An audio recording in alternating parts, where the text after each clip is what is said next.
لکه څنګه چې الله فرمایي انا نحن نزلنا الذکر وانا له لحافظون، چې دا قرآن ما نازل کړی دی او د دې حفاظت به هم زه کومه. د هغې مقصد دا نه دی چې موږ ټول به قرآن پرېږدو او موږ به وایو چې بس الله یې حفاظت کوي. الله کریم یې د حافظانو په ذریعه کوي، الله کریم جل جلاله یې د عالمانو په ذریعه باندې کوي. پوهېږئ دې باندې دغه رنګې الله کله د انسانانو ډیوټي ولګوي، کله رب لا یزال د ځناورو ډیوټي ولګوي، کله الله کریم جل جلاله د مارغانو نه دا کار واخلي. هغه قادر مطلق ذات دی، خدای عزتمندو د هغه چا خوش قسمتي وي چې د چا نه دا کار واخلي. پوهېږئ دې باندې د هغه نه باندې خوش قسمته په وخت د ځمکه باندې بل نه وي چې چا نه الله کریم بیا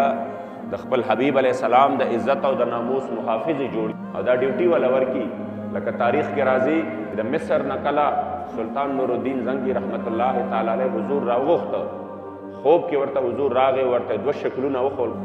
چې دا خلک دي او دا ماته تکلیف را رسوي، راشه دا لرې کا. مبارک چې راغی واقعه اوږده ده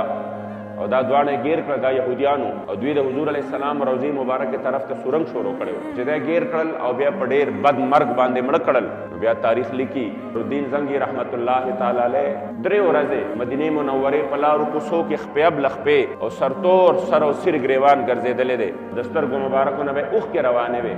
او وی به یا رسول الله شکر ادا څنګه کم، زه خو د یو میاشت په مسافت کې وم، زه خو یو میاشت لرې وم ستاسو نه، په تاسو مبارکو سره نږدې نږدې بادشاهان موجود وو، طاقتونه موجود وو، فوجونه موجود وو، خو تاسو بیا هم د دې کار دپاره زه غوره کړم او د خپل غلام له مو دا کار ورکړه، نو خدای زه دا شکر څنګه یا رسول الله ادا کړم. عزتمندو آغا عظیم